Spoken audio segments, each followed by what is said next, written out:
भूतानी प्रश्न विचारला शंकराला, आम्ही नाचायचं कधी?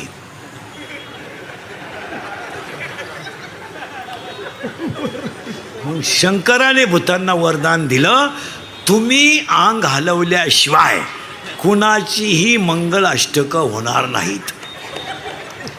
तेव्हापासून ही लग्नात नाचायची पद्धत आली महाराज.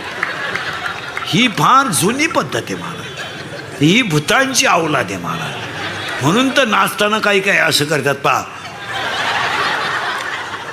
हे कॅबिनमधून पडलेलं भूत आहे.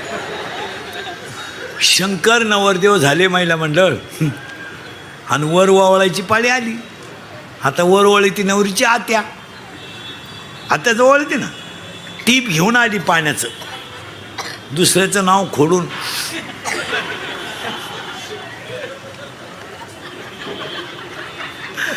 पण तिला काय माहीत नव्हतं नवरदेवाच्या गळ्यात काय. तिनं गंधात बोट बुडवलं आणि वर हात केला. गळ्यातल्या बाबाने सलाम घातला. नवरीची आत्या जागेवर मेली रे, जागेवर मेली.